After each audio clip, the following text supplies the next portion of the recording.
Welcome to the federal Andhra Pradesh. Andhra Pradesh రాజధాని అమరావతి నగరంలో ఏం జరుగుతుంది, ఏ పనులు చురుకుగా జరుగుతున్నాయి, ఏవి ఆలస్యంగా జరుగుతున్నాయి అనే దానిపైనే ప్రజల దృష్టి, ఆంధ్రప్రదేశ్లోని ప్రజలందరి దృష్టి ఎక్కువగా ఉంది. ప్రధానంగా ఐకానిక్ టవర్స్ 3, ఈ మూడిట్లో సచివాలయం ప్రధానమైంది. ఆ తర్వాత అసెంబ్లీ మండలి భవనాలు, ఆ తర్వాత హైకోర్టు భవనాలు. ఈ మూడింటికు గతంలో శంకుస్థాపన జరిగింది. ఆ తర్వాత ఈ సంవత్సరం మే నెలలో ప్రధానమంత్రి నరేంద్ర మోదీ గారు కూడా వచ్చి మళ్ళీ రెండవసారి పనులు ప్రారంభించాడు. ఐకానిక్ టవర్ల నిర్మాణ పనులు చేస్తున్నటువంటి కంపెనీలు స్పీడ్గానే పనులను మొదలుపెట్టాయి. అయితే కొన్ని చోట్ల ఇంకా కింద బురద ఉండడం, ఆ కారణాల వల్ల కొంచెం ఆలస్యమవుతూ ఉంది. ఇప్పుడే పనులు స్టార్ట్ అయినాయి. ఆ తర్వాత వచ్చేసి రెండవది ప్రధానమైనది రోడ్ల నిర్మాణాలు 1 సంవత్సరంలో కంప్లీట్ చేసి హైవేకు అనుసంధానం చేసి అమరావతి నుంచి హైవేకు రావడానికి పోవడానికి ఎటువంటి ఇబ్బందులు లేకుండా చేయాలనేది ప్రధానమైనటువంటి ధ్యేయం. ఇందులో భాగంగా ఈ నెల 9వ తేదీన మంత్రి నారాయణ అమరావతిలోని అన్ని ప్రాంతాలను తిరిగి పరిశీలించారు. ఖచ్చితంగా 1 ఇయర్ లోపులో రోడ్ల నిర్మాణాలు పూర్తవుతాయని కూడా ఆయన మీడియాతో చెప్పారు. ఆ తర్వాత భవన నిర్మాణాలలో ప్రస్తుతానికి ఎమ్మెల్యేలకు నిర్మించినటువంటి భవనాలు, మంత్రులకు, అధికారులకు, అట్లాగనే 4వ తరగతి ఉద్యోగులకు కూడా భవన నిర్మాణం దాదాపు ఇది 80% వరకు పూర్తయింది. 2018, 19 ఆ ప్రాంతంలోనే పూర్తయినప్పటికీ ఆ తర్వాత వచ్చినటువంటి ప్రభుత్వము ఆ నిర్మాణాల పనులను నిలిపివేసే అందువల్ల ఆ పనులు ముందుకు సాగలేదు. అయితే తిరిగి ఇప్పుడు ఈ ఏడాదిన్నరలో నిర్మాణ పనులు చురుగ్గా ఊపందుకున్నాయి.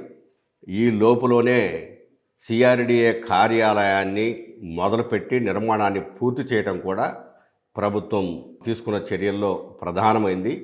దాని నిర్మాణం పూర్తి కావటము, ముఖ్యమంత్రి చంద్రబాబు నాయుడు దాన్ని ప్రారంభించడం వల్ల ఇప్పుడు అమరావతిలో కాస్త ఎక్కువ హడావిడి పెరిగింది.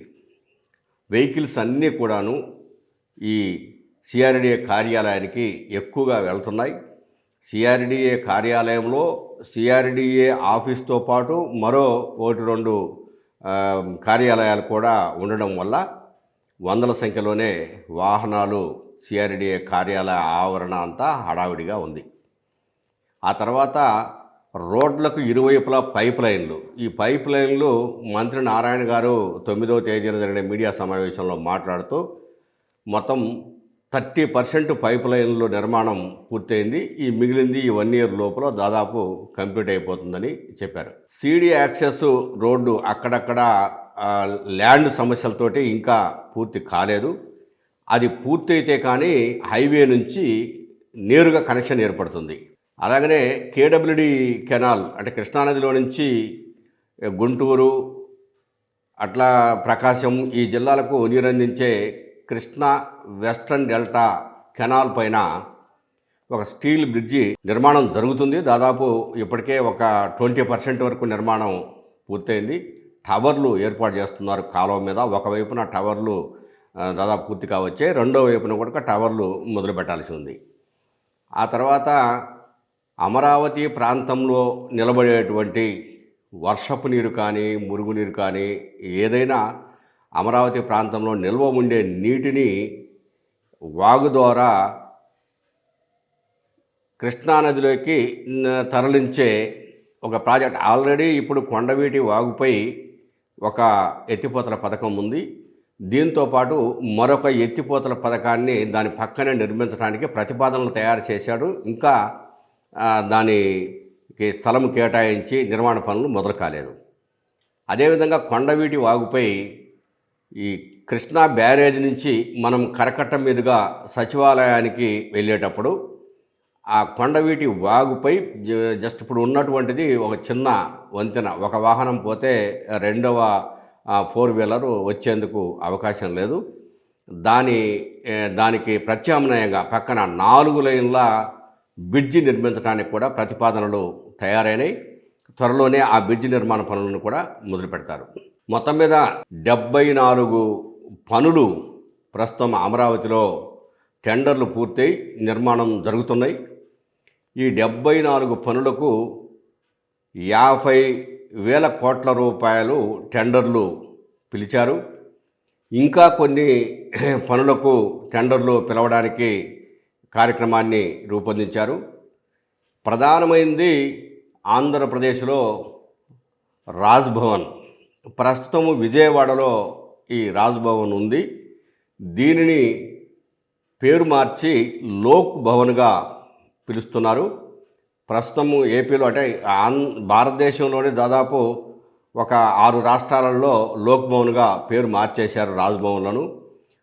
అందులో భాగంగానే ఆంధ్రప్రదేశ్లో కూడా లోక్ భవన్గా పేరు మార్చారు. ప్రస్తుతం విజయవాడలో ఉన్నటువంటిది గతంలో ఇరిగేషన్ కార్యాలయము. అందులోనే ఈ గవర్నర్ గారి బంగళా నిర్మాణమై ఉంది.